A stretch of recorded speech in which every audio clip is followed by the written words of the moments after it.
So guys, इस question में हमें बताया गया है कि एक मंकी है that is climbing on a rope. एक रस्सी पे मंकी क्लाइंब करने की कोशिश कर रहा है। यहाँ पे दो केसेस हमें बताए गए हैं, जिसमें फर्स्ट केस में वो डाउनवर्ड मूव करेगा with the acceleration of 4 metre per second square, और सेकंड केस में वो acceleration of 5 metre per second square से अपवर्ड मूव करेगा।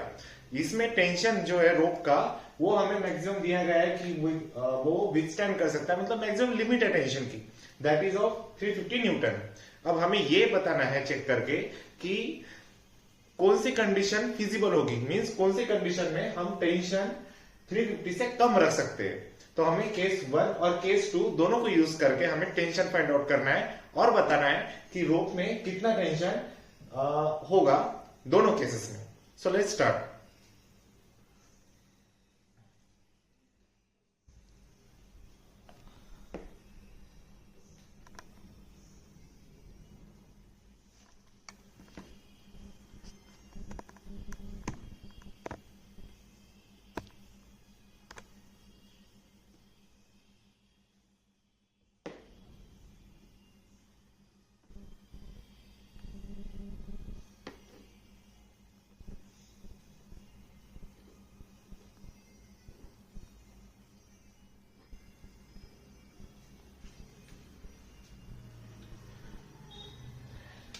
जैसे फर्स्ट केस के बारे में बात करते हैं, केस 1, जब मंकी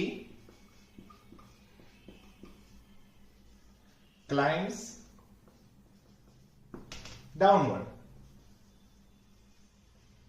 तो उसमें एक्सेलरेशन हमारे पास कितना गिवन है guys, 4 metre per second square. Okay, scenario क्या होगा हम एक बार ड्रॉ करके देखते हैं।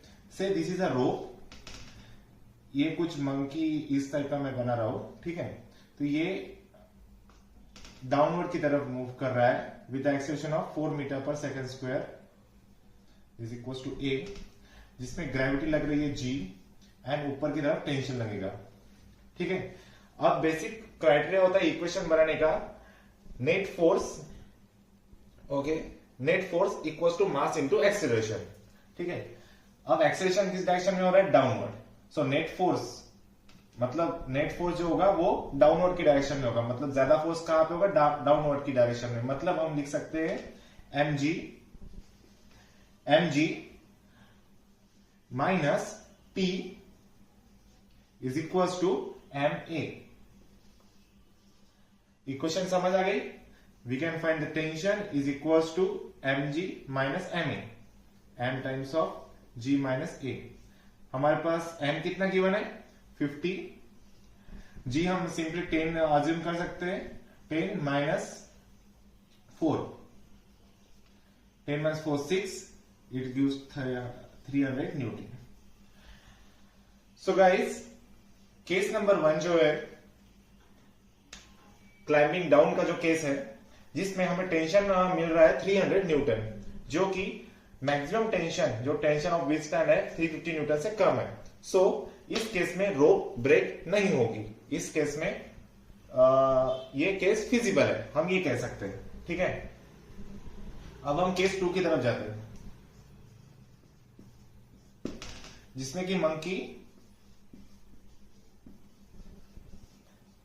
क्लाइंब अपवर्ड, ठीक है। जिसमें सिनेरियो इस तरीके का बनता है, मंकी अपवर्ड क्लाइंब कर रहा है। अब क्लाइंब किसी भी तरीके से करो, टेंशन ऊपर की तरफ ही लगेगा, क्योंकि रोप है, रोप को अगर आप ऐसे ऐसे खींच रहे हो तो टेंशन तो ऊपर की तरफ ही लगने वाला है, ठीक है। दिस द ग्रेविटी, और ऊपर की तरफ इसका एक्सेलरेशन है, ठीक है। तो हम बैलेंस क्या कर सकते हैं, अब देखो इस सिनेरियो में नेट फोर्स अपवर्ड है टेंशन का, ठीक है, क्योंकि हम एक्सेलरेशन ऊपर कर रहे हैं, हम मूव कहां कर रहे हैं, ऊपर कर रहे हैं। सो हम ये लिख सकते हैं इसमें T minus mg is equal to ma। इससे हम टेंशन बता सकते हैं mg plus ma is equal to mg plus a, okay. तो इसे हम लिख सकते हैं, what is m 50 10 plus acceleration upward कितना गिवन है 5 मीटर पर सेकेंड स्क्वायर, सो 5 लिख दिया। This gives 15 into 5 what is 750 Newton. अब इस सिनेरियो में टेंशन जो है वो क्या हमें मिल रहा है, दैट इज 750 न्यूटन, जो कि 350 न्यूटन से बहुत ज्यादा है। So we can conclude from this rope will break, rope क्या हो जाएंगी, ब्रेक हो जाएंगी when climbing downward, when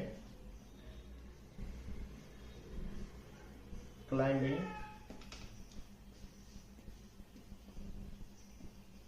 downward. I hope guys आप लोगों को ये क्वेश्चन समझ में आ गया होगा, कोई डिफिकल्टी तो नहीं होगी, because we have seen how the forces कैसे अप्लाई हो रहे हैं, इक्वेशन कैसे लिखी जा रही है, टेंशन कैसे फाइंड आउट किया जा रहा है। Same for the second case, हम दोनों केसेस से टेंशन जो है मैक्सिमम उससे कंपेयर करके हम रोप पे जो है वो फिजिबल होगा या नहीं होगा ये हम कंक्लूड कर सकते हैं। And yeah, this is the final answer. If you have any doubt, you can ask. If you like this video, you can share and subscribe to this channel. Thank you.